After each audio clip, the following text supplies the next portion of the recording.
राघव नेहमी शाळेत उशिरा यायचा आणि त्यामुळे त्याचे वर्ग शिक्षक प्रभाकर त्याला उठबशा काढायला लावायचे.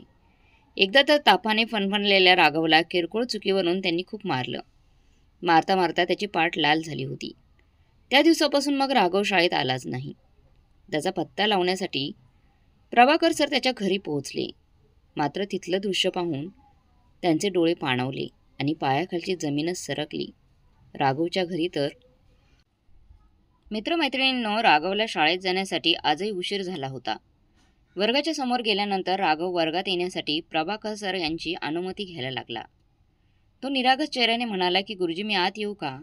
राघवला माहीत होतं की 10 मिनिटं उशीर झाले आहेत. मास्तर प्रभाकरने त्याच्यावर रागाने नजर टाकली आणि म्हणाले की ही काय शाळेत येण्याची वेळ झाली का? शाळा म्हणजे काय खेळायचं मैदान आहे का? कधी मनाला वाटलं की तोंड घेऊन यायचं? चल आत ये. राघव हळूहळू वर्गात आला. तो आपल्या बेंचकडे निघाला, पण त्याच्या बेंचवर बसण्याआधीच प्रभाकर सर ओरडले, मी तुला कधी म्हणालो की थेट तुझ्या जागेवर जाऊन बस? इकडे माझ्याजवळ ये पहिला. प्रभाकर सरांचा रागीट स्वर ऐकून राघव आतल्या आत खूप घाबरला होता. जेव्हा राघव त्यांच्या जवळ गेला तेव्हा मास्तर प्रभाकर त्याला म्हणाले की 50 वेळा उठबशा काढ. इथून पुढे उशिरा येण्याआधी तुला ही शिक्षा नक्कीच आठवेल. हे ऐकून राघव हात जोडून विनवणी करू लागला, गुरुजी आज माफ करा, इथून पुढे उशिरा कधीच येणार नाही. पण प्रभाकर सर कठोर स्वरात म्हणाले की माफ करणे अभ्यासाच्या बाबतीत जर दया दाखवली तर तुम्ही सगळे माझ्या डोक्यावर चढाल. चल लवकरात लवकर उठबशा काढ. राघव आपली बॅग खाली ठेवायला लागला, कारण वही पुस्तक खूप जास्त होती. बॅगेचं वजन फार होतं, पण तो कष्टाने ती बॅग सांभाळत वर्गापर्यंत आला. त्याने विचार केला की बॅग काढून आपल्या बेंचवर ठेवेल आणि नंतर शिक्षा पूर्ण करेल. मात्र प्रभाकर सर कठोरपणे म्हणाले की ती बॅग खाली ठेवायची काहीच गरज नाही. बॅग पाठीवर ठेवूनच तो उठबशा काढाव. राघवने एक खोल श्वास घेतला. बॅग खूप जड होती आणि तो आधीच थकलेला होता आणि अशक्त होता. त्याने कान पकडून उठबशा काढायला सुरुवात केली, पण फक्त 4 वेळा उठल्यानंतरच त्याच्या डोळ्यातून अश्रू वाहू लागले. जड बॅग त्याच्या लहानशा शरीराला झेपत नव्हती.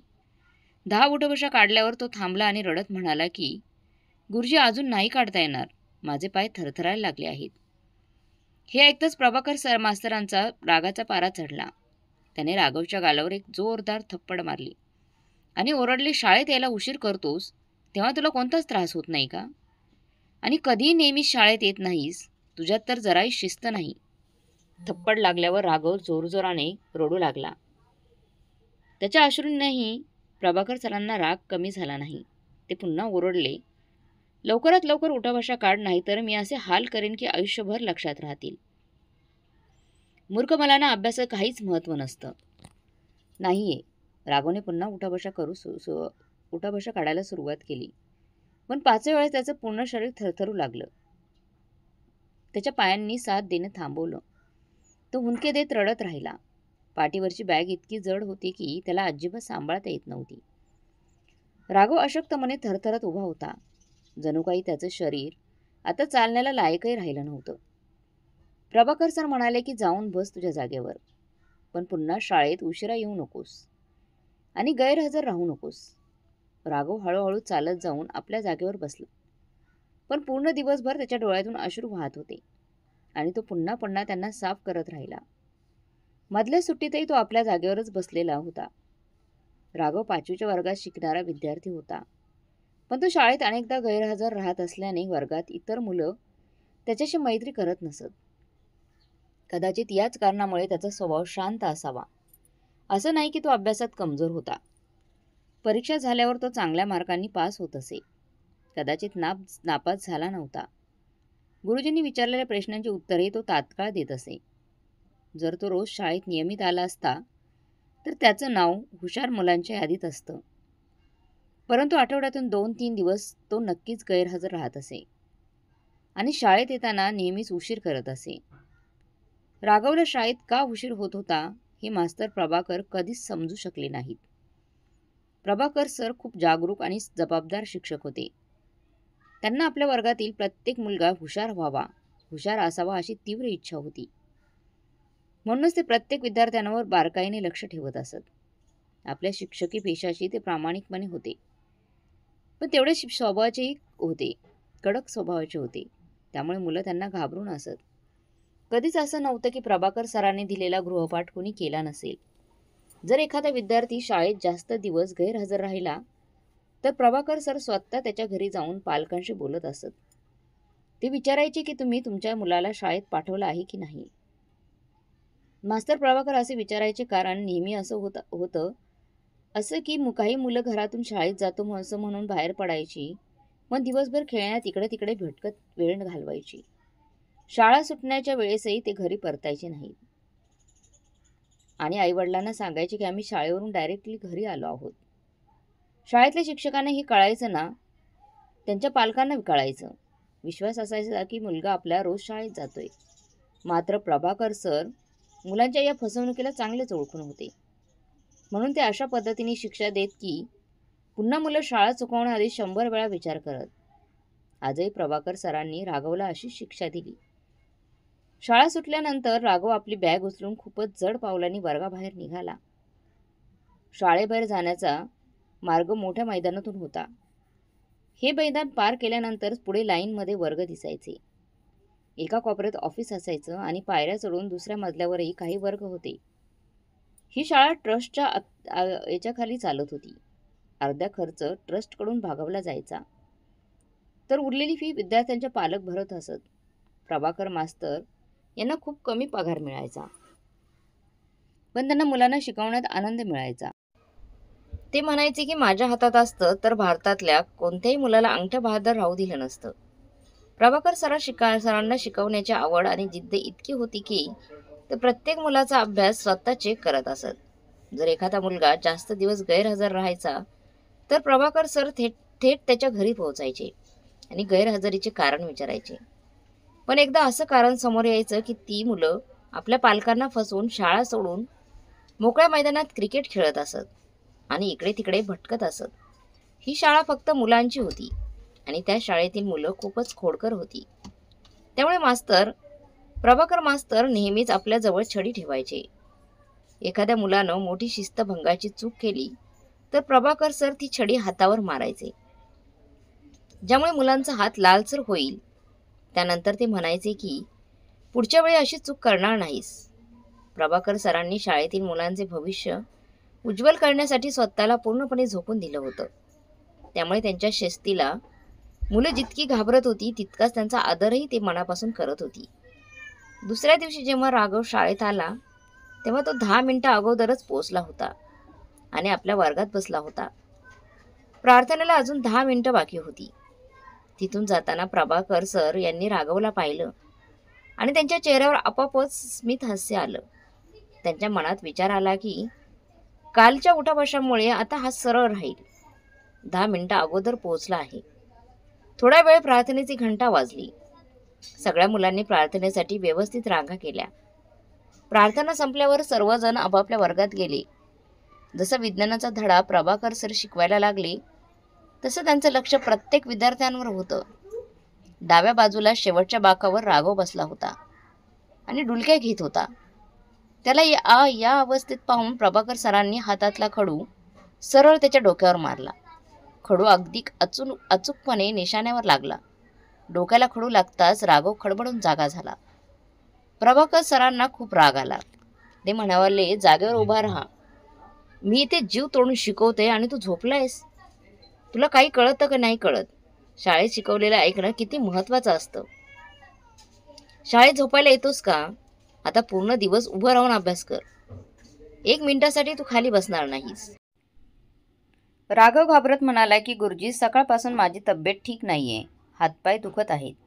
असं वाटतं की ताप आहे. झोपण्याचा प्रयत्न नाहीये, पण डोळे जड झालेत. प्रभाकर सर त्याच्या बोलण्याने अजूनच चिडले आणि म्हणाले की खोटी कारणं देत जाऊ नकोस. तुमच्यासारख्या मुलांकडून शिकावं मी.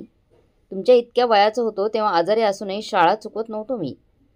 101 ताप असला, खोकला असो किंवा सर्दी, मी कधीच सुट्टी देखील घेतली नाही. माझ्या शाळेतलं रेकॉर्ड हे सिद्ध करत शिकवण्याची आवड आणि जिद्द असली पाहिजे. पण आजकालच्या मुलांमध्ये ती जिद्द नाही. याचं खूप दुःख होतं. भारताचं भविष्य तुमच्यासारख्या तरुणांच्या हातात गेलं तर देशाचं खूप मोठं नुकसानच होईल. ते पुढे म्हणाले की चल उभा राहा, बसण्याची काही गरज नाही. प्रभाकर सरांच्या शब्दांनी वर्गातली बाकी विद्यार्थी शांत आणि गंभीर झाले. राघव बिचारा उभा राहिला. मग पूर्ण दिवस तो उभाच राहिला. दिवसभर उभा राहिल्यामुळे त्याचे पाय जड झाले होते. शेवटचा तास होता तेव्हा प्रभाकर सर म्हणाले की आता मी सगळ्यांचं होमवर्क चेक करणार आहे. सगळ्यांचं होमवर्क चेक केल्यानंतर जेव्हा राघवची वही त्यांच्या हाती लागली तेव्हा मास्तर प्रभाकरांना असं वाटलं की हा होमवर्क राघवने केलाच नाही, कारण तो होमवर्क खूपच नीटनेटक्या शब्दात सुंदर अक्षरात लिहिलेला होता आणि राघवचे अक्षर एवढे नीटनेटके नव्हते. प्रभाकर लगेच मागे राघवकडे गेले आणि त्याचे अक्षर चेक करू लागले. सगळ्यात जास्त सुंदर अक्षर त्या कामाचं होतं जे काम घरी करायला दिलं होतं. प्रभाकर सरने आधीच सगळ्यांना सांगितलं होतं की मी दिलेलं काम तुम्हाला स्वतःच करायचं आहे. आपल्या घरच्यांकडून किंवा आपल्या बहीण भावंडांकडून करून घ्यायचं नाही. मास्तर प्रभाकरांचं म्हणणं होतं की शाळेत जे शिकवलेलं आहे ते घरी जाऊन परत लिहित गेल्यास त्या गोष्टीचं चांगलं लक्षात राहतं. पण अशा मुलांचं शिक्षण काहीच फायद्याचं नसतं. जे मुलं आपला होमवर्क आपल्या मोठ्या बहीण भावंडांकडून करून घेतात किंवा आईकडून करून घेतात त्या मुलांना लिखाणाचं कष्ट पडत नाहीत. प्रभाकर सर लगेच खुर्चीवरून उठले, आपली मोठी छडी उचलली आणि चालत राघवकडे गेले. ती वही त्याच्या पुढे बेंचवर फेकली आणि म्हणाले, पटकन सांग हे अक्षर कोणाचं आहे. मग त्याचा कान मुरगळायला सुरुवात केली. राघव वेदनेने कणून बोलू लागला, सर माझंच अक्षर आहे, मीच होमवर्क केला आहे. प्रभाकर सर म्हणाले की तू तर खोटंही बोलायला लागला आहेस. मी अशी जोरात छडी मारेल की शुद्धीवर येशील तू. काय गुरुजींना बावड समजला आहेस का. आणि प्रभाकर सरांनी वहीची 3-4 पाने मागे घेतली आणि बोलू लागले की हे बघ, हे तुझं अक्षर कितकं नीटनेटकं, हे काम तू घरातून कोणाकडून करून घेतलं नक्कीच. आपल्या मोठ्या बहीण किंवा भावाकडून करून घेतलं असशील किंवा आपल्या आईकडून. लाज नाही वाटत तुला आईबापांकडं पैशांचं झाड आहे का जे तुझी फी भरत आहेत आणि तू आहेस की अभ्यास स्वतः करत नाहीस, अभ्यासावर लक्ष देत नाहीस आणि आपला होमवर्क आपल्या बहीण भावांकडून करून आणतोस. राघव बोलू लागला की गुरुजी मी खरंच सांगते, हा होमवर्क मी स्वतः केला आहे, घरी स्वतः लिहिलं आहे, त्यामुळे नीटनेटकं का अक्षर आलं. आई इथे वर्गात खूप घाईघाईने लवकर लवकर लिहितो त्यामुळे अक्षर थोडं बिघडतं. मी कोणाकडूनच लिहून घेतलेलं नाही आहे. पण प्रभाकर सर त्याच्या कोणत्याच गोष्टीवर विश्वास बसला नाही. त्यांना खोटं बोलणाऱ्यांची खूप चीड होती. ते कठोर शब्दात राघवला म्हणाले की तू खरं सांगतोयस की नाही, मी माझ्या पद्धतीने तुझ्याकडून खरं काढून घेईन. तेव्हा राघव परत म्हणाले की गुरुजी खरंच माझ्यावर विश्वास ठेवा, हा होमवर्क मी स्वतः केला आहे. आता मात्र प्रभाकरला खूप राग आला होता. त्यांनी राघवच्या जोरात कानाखाली मारली आणि राघव खाली पडता पडता बसला. तसेच सकाळपासून उभं राहून त्याचे पाय जड झाले होते आणि त्याच्या जोरदार गालावर थप्पड पडली होती. प्रभाकरला खूप राग आला. ते बोलू लागले की एकतर तू हा होमवर्क कोणा दुसऱ्याकडून करून घेतला आहेस आणि वरतून तू खोटं बोलत आहेस, ते सुद्धा इतक्या धीटपणे. खरं खरं सांगितलं तर मी तुला सोडेन. राघव पुन्हा बोलू लागला की गुरुजी मी खरंच सांगत आहे, हा होमवर्क मी स्वतः केला आहे. परंतु प्रभाकरने अजून एक त्याच्या गालावर थप्पड मारली आणि बोलू लागले की खरं खरं सांग, सोडून देतो. खोटं आणि फक्त खोटं बोलत राहशील तर आज तुझी चामडे हातातून काढून देईन मी.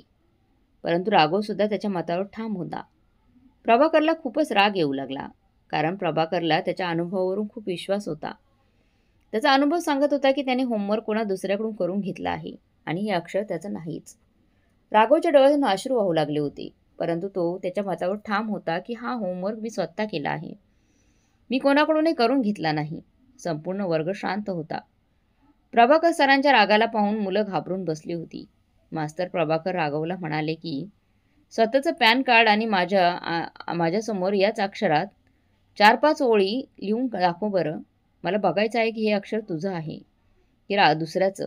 राघव म्हणाला, हो गुरुजी, मी तुम्हाला लिहून दाखवतो. राघव सकाळपासून उभा होता त्यामुळे त्याचे हात-पाय आतून थरथर कापायला लागले होते, कारण त्यावेळी त्याला ताप देखील होता. परंतु प्रभाकर सरांना काही परवा नव्हती. राघवने आपला पेन काढला आणि पानावर लिहायला लागला. परंतु थकल्यामुळे आणि तापामुळे जेव्हा त्याने उभं राहून लिहायला सुरुवात केली तेव्हा त्याचं अक्षर इतकं नीटनेटकं आलं नाही जितकं त्यांनी घरी बसून काढलं होतं. त्यात गुरुजींची भीती डोक्यावर होती. गुरुजींची नजर त्याच्यावरच टिकून होती आणि तो सुद्धा फक्त 5वीचा विद्यार्थी होता, त्यामुळे खूपच घाबरला होता. तसं अक्षर काढण्याचा त्याने खूप प्रयत्न केला जसे त्याने घरी काढलं होतं, परंतु तसं अक्षर आलंच नाही. तेव्हा प्रभाकर सर म्हणाले की तो आत्तासुद्धा तू माझ्याशी खोटंच बोलत आहेस की हा होमवर्क तू केला आहेस. यावेळी प्रभाकर खूप रागात होते. राघव बोलू लागला की हो गुरुजी, मीच होमवर्क केला आहे. इथे मी असे अक्षर काढू शकत नाही कारण माझी आज तब्येत ठीक नाहीये आणि त्यात मी सकाळपासून उभा आहे. खूप थकलो आहे.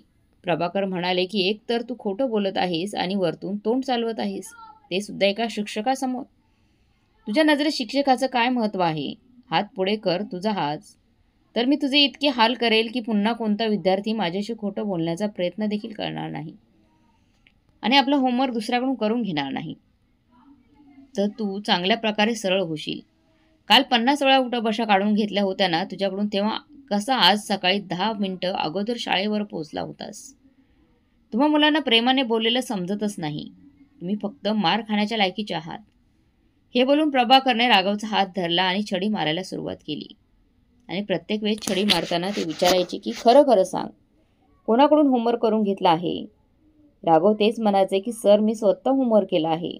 राघव खूप रडत होता, पण तो याच बोलण्यावर ठाम होता की तो होमवर्क मी स्वतः केलेला आहे. प्रभाकर सरांचा राग वाढतच चालला होता. राघवला मारून मारून ते आता स्वतः थकले होते. बोलू लागले की खरं खरं सांग, सोडून देईन मी तुला. पण राघव तेच म्हणत होता, गुरुजी खरंच सांगत आहे, होमवर्क मी केला आहे. शेवटी जेव्हा प्रभाकर थकले तेव्हा त्यांनी राघवला जोरात धक्का दिला. तो खाली पडला. खाली पडता पडता वाचला. प्रभाकर म्हणाले की तुझ्यासारखी मुलं मोठं होऊन चोर, गुंड, बदमाश होतात. कधी चांगला माणूस बनू शकत नाहीत. आत्ताच्या आता माझ्या नजरेसमोरून चालता हो. तुझी बॅग उचल आणि वर्गाच्या बाहेर निघ. पुन्हा तुझं तोंड दाखवू नकोस. नाहीतर असे नको व्हायला की मी पुन्हा तुला मारायला सुरुवात करेन. खोटारडा कुठला. 100 वेळा मारले पण खरं बोलायला तयार नाहीस तू.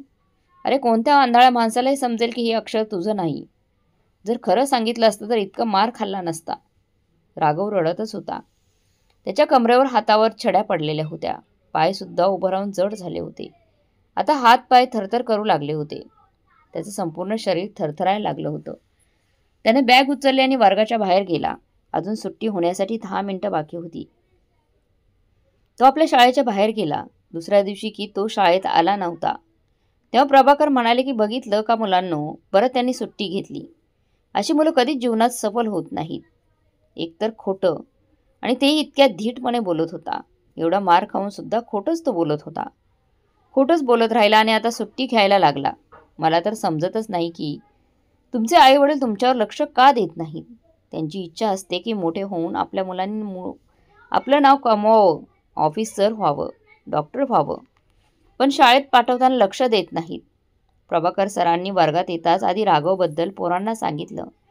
नंतर त्यांनी शिकवायला सुरुवात केली आणि हे सुद्धा विचार करून ठेवला होता की जर तो उद्या आला तर त्याला सोडणार नाही, यापेक्षा जास्त शिक्षा देणार. पण राघव दुसऱ्या दिवशी शाळेत आला नाही. जेव्हा त्याला शाळेत गैरहजर राहून 15 दिवस झाले तेव्हा प्रिन्सिपलने प्रभाकरला आपल्या ऑफिसमध्ये बोलवलं. ते बोलू लागले की तुमच्या वर्गात एक मुलगा आहे जो 15 दिवस गैरहजर आहे. त्याचा कोणताही सुट्टीचा अर्ज आला होता का? तेव्हा प्रभाकर म्हणाले की नाही, अर्ज नाही आलाय. प्रिन्सिपल म्हणाले मग तो शाळेत का येत नाही? तुमच्या वर्गातला एकही मुलगा गैरहजर राहत नाही कारण तुम्ही तुमच्या मुलांवर खूप मेहनत घेता. आणि जर कोणताही मुलगा शाळेत आला नाही तर तुम्ही त्याची स्वतःहून त्याच्या घरी जाऊन चौकशी करतात की तो शाळेत का आला नाही. आता सध्या तुम्ही त्याच्या घरी जाऊन विचारा की तो का आला नाही. यावर प्रभाकर बोलू लागले की जेव्हा तो मागच्या वेळी शाळेत आला होता तेव्हा त्याने त्याचा होमवर्क कोणत्या दुसऱ्या कोणाकडून तरी घेतला होता आणि मग खोटं बोलत होता की तो होमवर्क त्यानेच केला आहे. त्यामुळे मी त्याला शिक्षा दिली, 2 थप्पड दिल्या होत्या. त्यावर त्या मुलाने शाळेत येणं सोडून दिलं असे. पण असू शकते की त्याने त्याच्या आईवडिलांना माझी तक्रार केली असेल. त्यामुळे जर मी त्याच्या घरी विचारायला गेलो तर त्यांचा बाप उलट माझ्यावरच ओरडू लागेल, कारण आपल्या मुलांची चुकी आईवडिलांना दिसत नाही.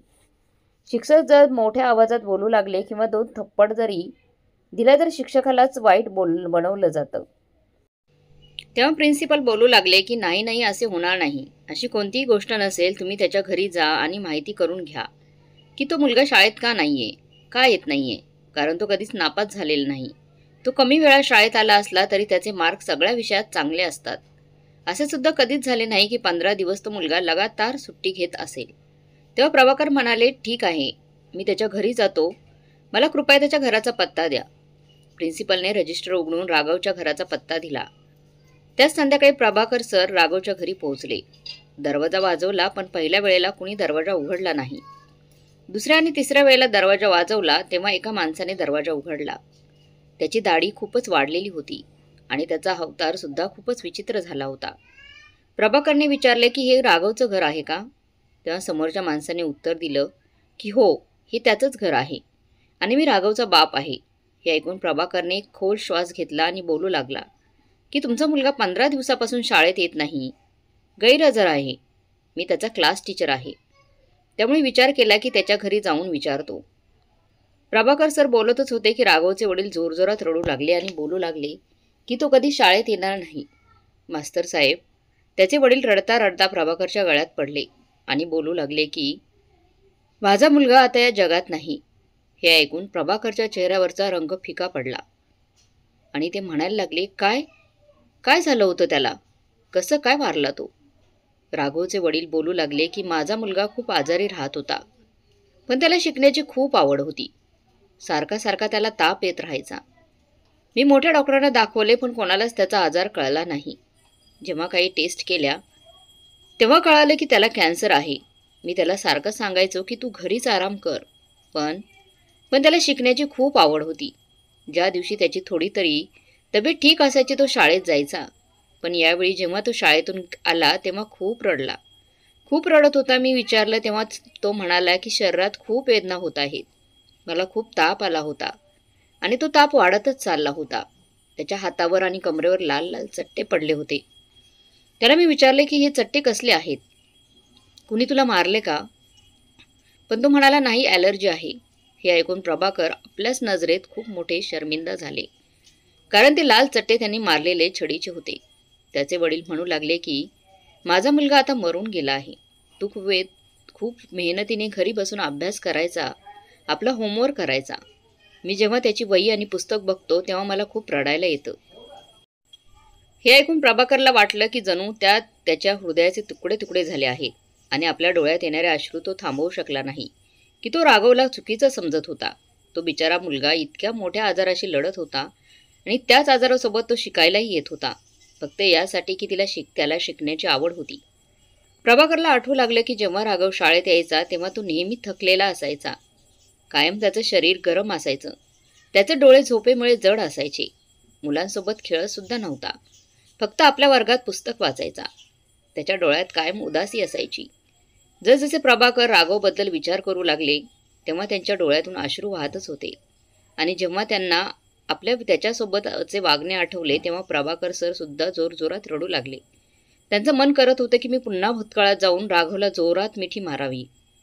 प्रभाकर विचार करू लागले की तो इतक्या मोठ्या आजाराशी लढत होता आणि इतका मोठा आजार असून सुद्धा तो शाळेत शिकण्यासाठी येत होता. खूप कष्टाने तो अभ्यास करायचा, लिहायचा. म्हणजेच तो त्या दिवशी खरं बोलत होता की त्यानेच होमवर्क केला होता. पण मी त्याचं काहीही बोलणं ऐकून घेण्याचा प्रयत्न देखील केला नाही आणि त्याला मारायला सुरुवात केली. इतक्या तापात सुद्धा मी त्याला मारत होतो.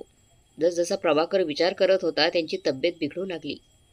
घरी आल्यानंतर त्यांना जेवणही केलं नाही, फक्त रडतच होते. त्यांच्या बायकोने त्यांना रडण्याचं कारण विचारलं, परंतु प्रभाकरने काही सांगितलं नाही. काही वेळानंतर प्रभाकर सरळ स्मशानघाटात गेले. अजूनपर्यंत राघवच्या समाधीची माती ओली होती.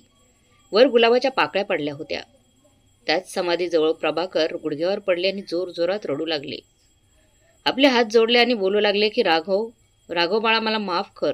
मला खरं काय हे माहीत नव्हतं. शक्य असेल तर आपल्या या गुरुजींना माफ करून टाक. आयुष्यभर ते राघवला समजू शकले नाही. याच गोष्टीचा विचार करत राहिले आणि जेव्हा जेव्हा राघवची त्यांना आठवण येत होती तेव्हा ते जोरजोरात रडत असायचे.